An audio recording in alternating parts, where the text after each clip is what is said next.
Welcome to Culture Wire. I'm your host, Meg Schiffler. We're here at Southern Exposure, which recently opened the doors to its brand new home in the Mission District. We couldn't resist checking out their new space. And later we'll take a closer look at their current exhibition and talk to one of the artists. We'll also celebrate a very big birthday and discover some important cultural treasures at one of our local high schools.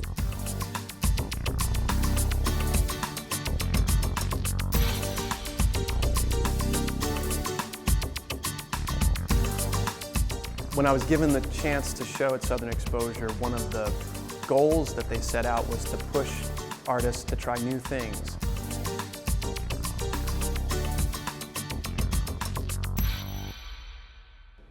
Last month, the San Francisco Museum of Modern Art turned 75 and kicked off a year-long celebration featuring a series of exhibitions and events that tell the story of the people who helped shape the museum into the world-class institution that it is today.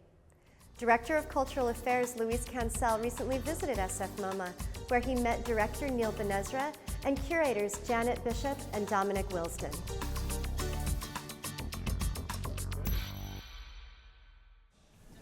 As the city of San Francisco has grown, there are a number of cultural organizations that have grown with it.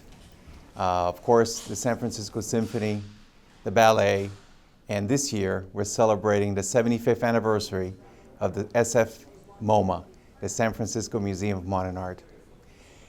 And one of the things that many of our viewers may not understand about museums is that the way that they grow and evolve is really about a broad participation and support from many individuals who give their collections to the museum. And this year, the SFMOMA is going to be celebrating and acknowledging those individuals through an exhibition called the Anniversary Show. And joining me to talk about that and the 75th anniversary is Janet Bishop, the curator of painting and drawings.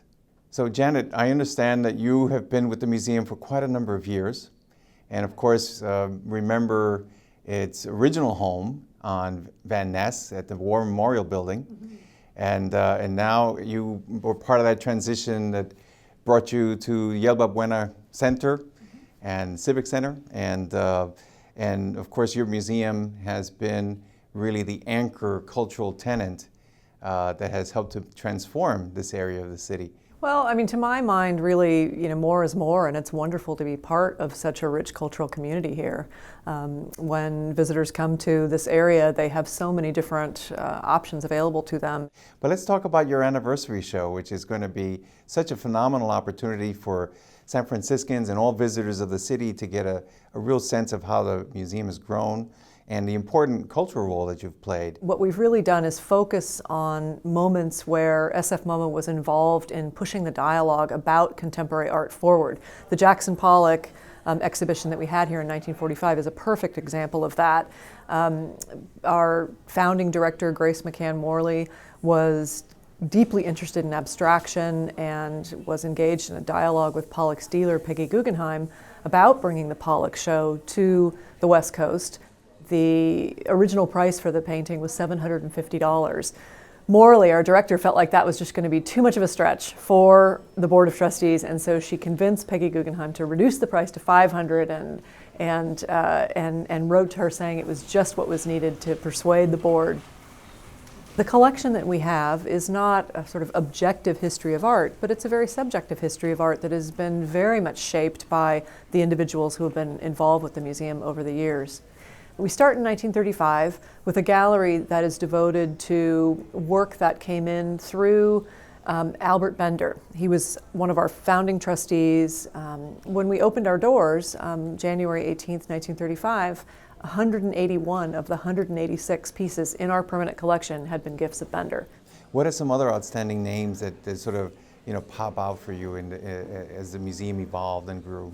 We have another gallery that looks at the new work series that this museum has held here since the late 1980s. We focus on a particular aspect of that program that developed under one of our former curators, John Caldwell.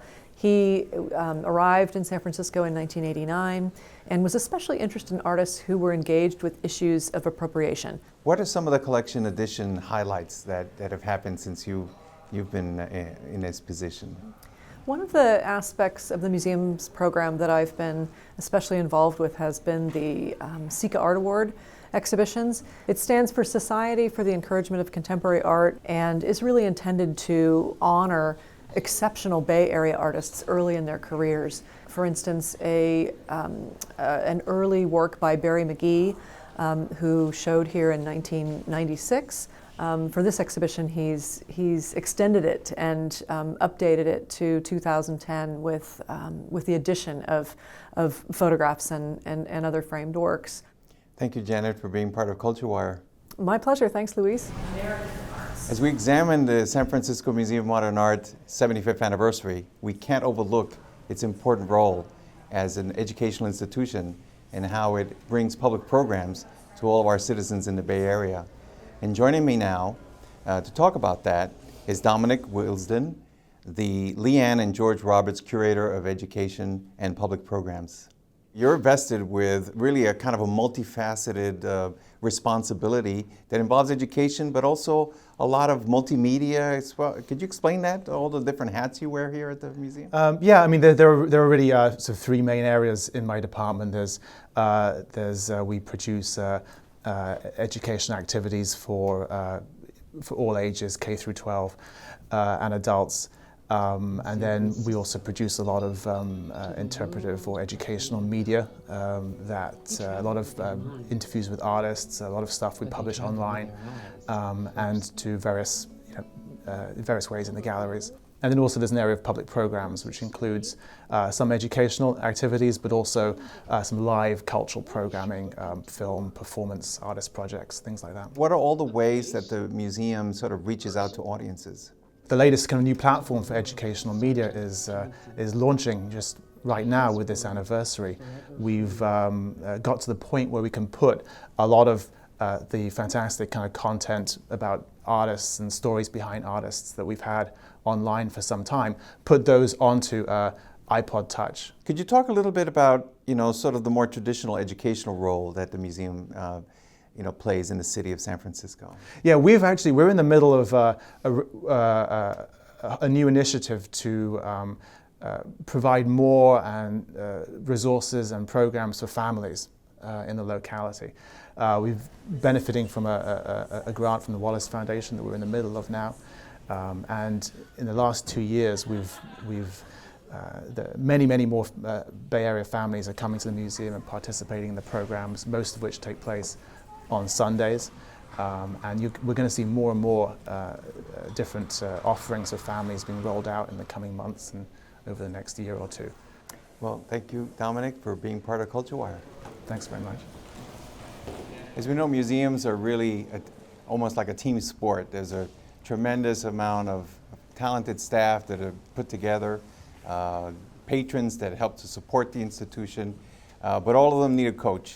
And the coach of the San Francisco Museum of Modern Art, its director, Neil Medezra. So Neil, could you let us, our viewers know, you've been director of the museum for how long now? We're working on 8 years, about 7.5 years. And now you've got the 75th anniversary that you've been preparing for. How does that feel? We opened this building in 1995, January 1995. And it was thought at that time that the move from the Civic Center and the Veterans Building in particular to 3rd Street into our new building in 1995, much expanded space, much better space, would have been more than adequate, would have been wonderful for the museum for decades to come. And in 15 short years, we've been amazed to find that we've outgrown this building. The collection's grown from, I think, 12,000 works to 26,000 currently. So was it really challenging to decide what was going to be put on display during the anniversary year? 3 curators on our staff, Janet Bishop, Corey Keller, and Sarah Roberts, spent, I think, about 2.5 years really going through archives and through our storage vaults and unearthing all kinds of, not just works that we hadn't seen in the galleries very much, but also a lot of history that we uncovered about how we presented a television show produced by the museum, in the museum, in 1950 about contemporary art and design. So there are a lot of great stories that the presentation of the collection tells. And of course, the most recent exciting news was the incredible decision on the part of Don and Doris Fisher to give their collection in custodialship to the SFMOMA. I think it's commonly understood that the Fisher collection, with 1,100 works by some of the great modern masters and contemporary masters, is one of the great collections in the world, not just in this community or the Bay Area or the state, but in the world.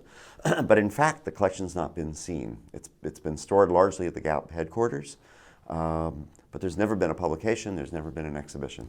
The bequest of the Fisher collection and the additional expansion to Howard Street is going to really ratchet up the museum over the course of the next 15 years. But what do you think in total over the next 25 years the museum will be like? It's important to say that we're very committed to expanding the museum, expanding the collections, overall growth of the museum. But one of the things that's very important to us, and we're just about to enter in a strategic planning process actually, where this will be a key and really fundamental question that we want to address, is how will SFMOMA grow and continue and really enhance its engagement with this community? It's not enough that a museum have great works in its collection, make great exhibitions, run wonderful education programs.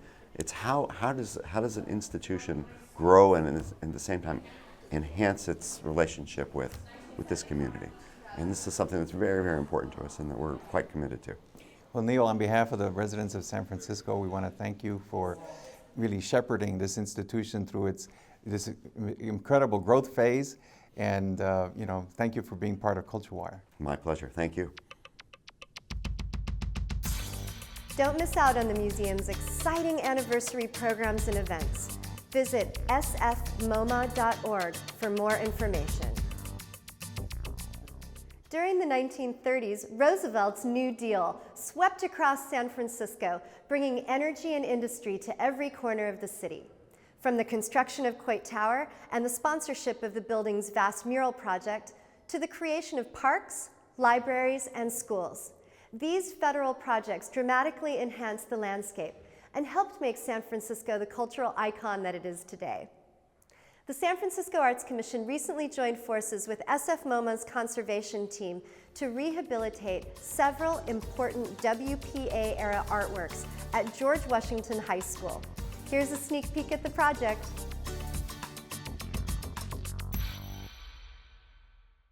Many people are not aware that this building was built in 1936 during the WPA, and it's very important to preserve the history and to make our students aware of that history. The partnering between SFMOMA and the Arts Commission will mean to the faculty, the staff, and the students that they will become more aware of the artwork that we have here, the artists that painted it, and the history behind the school itself. Students came from George Washington to present the works of art at their school, and it was really wonderful to have them on a panel with senior members of the Arts Commission, people from the school board, muralists who'd been painting for years, wall paintings conservator from the Getty. So to have the students sitting up there on stage with us and to tell us about the works at their school was really important. Sergeant Johnson's an artist that is represented very well in this collection. He was an African-American artist who, during the 20s and 30s, produced an incredible body of work. The piece lines the athletic fields at George Washington High is one of the most incredible works of art in this city, bar none. It's a huge, colossal, really, mural of relief sculpture, which is an incredible work. San Francisco's Civic Art Collection has been in existence since the turn of the century. It consists of everything from monuments in Golden Gate Park to monuments along Market Street to other works in the collection from the WPA era, Vogt Tower, the works here at George Washington High School. On the west side of the library, we have Ralph Stackpole's Contemporary Education, where he depicts some of the vocational arts that were taught at George Washington High School at the time. What's interesting in this particular piece is the artist's incorporation of some of the architectural elements. Two students working on a radio transmitter, and Stackpole used the speaker from the PA system as a part of the design. So on the opposite side of the library, we have a large fresco by Lucien Lebeau, which depicts the academic subjects that were taught at the time. And the piece serves as a foil to the other fresco located in the library, in that you have academic subjects on one side, vocational subjects on the other, and the result is a concept of a well-rounded education. Additionally, what we plan to do is begin a docent program that our Academy of Hospitality and Tourism students will be a part of, so that the students can share with other students, faculty, the neighborhood, and other people that want to come by and look at the artwork that we have. By working with the students at George Washington High School to develop a student-led docent program, we hope to raise awareness of the civic art collection and foster future stewardship. The lobby mural, which is the largest of the work in the building and is approximately 1,600 square feet, which is larger than any single mural in Quate Tower.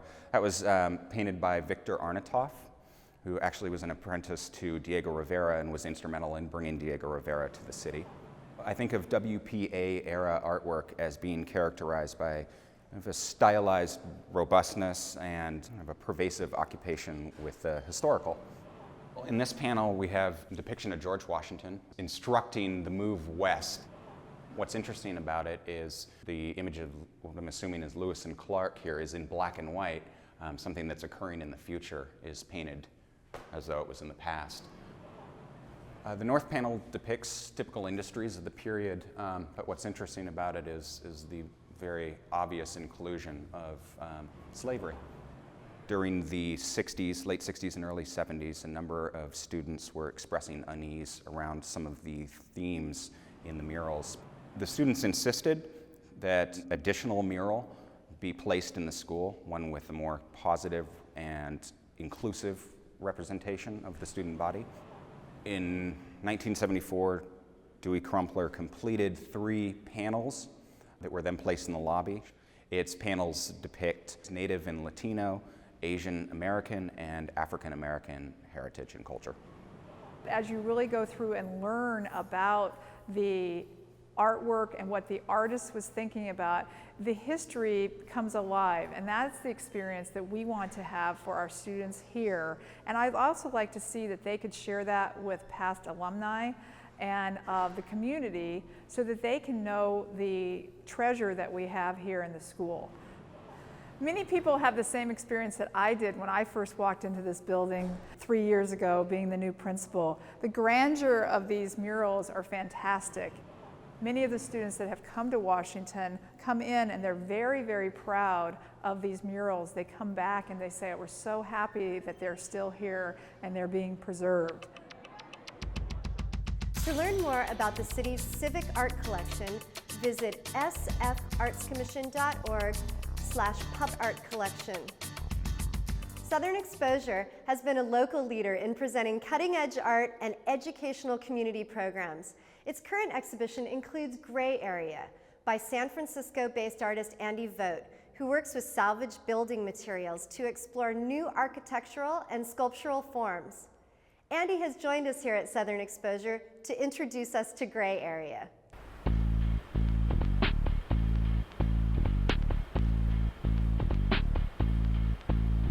The original inspiration for Gray Area came from visiting Southern Exposure during its renovation, during the build-out of the gallery. The sun was streaming through these little holes and illuminating the dust in the gallery. So I started looking at the idea of a beam of sunlight coming through a window, but thinking about the windows as sort of a portal or a two-dimensional sort of point of view. I thought, well, what about intersecting two opposing points of view?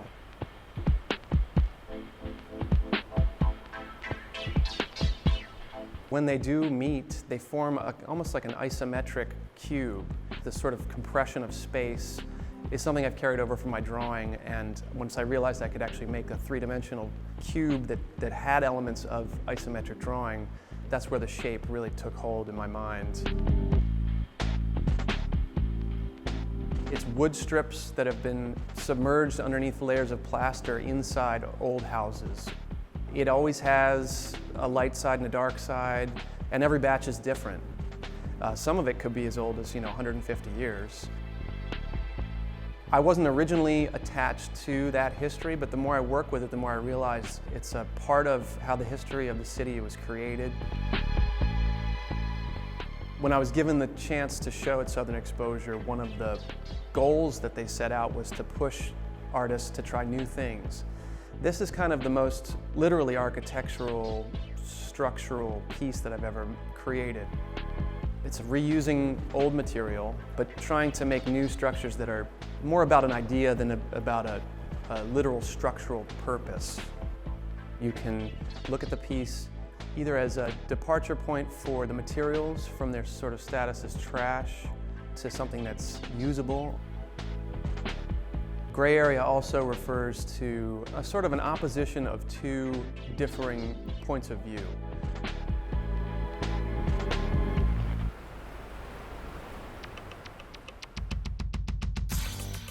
Southern Exposure also has on view a new work by Lacey Jane Roberts. She spent over a year knitting her installation, building it up to tear it down, creating a new surface for a chain link fence. Scopes and Scapes by Genevieve Quick provides viewers with a new way to look at the world through her handmade, retro-futuristic optical devices. Southern Exposure is located at 3030 20th Street. For more information about upcoming programs and exhibitions, visit soex.org. The San Francisco Arts Commission Gallery is very pleased to present Lux, an exhibition of large-scale photographic banners by San Francisco-based artist Christina Seeley.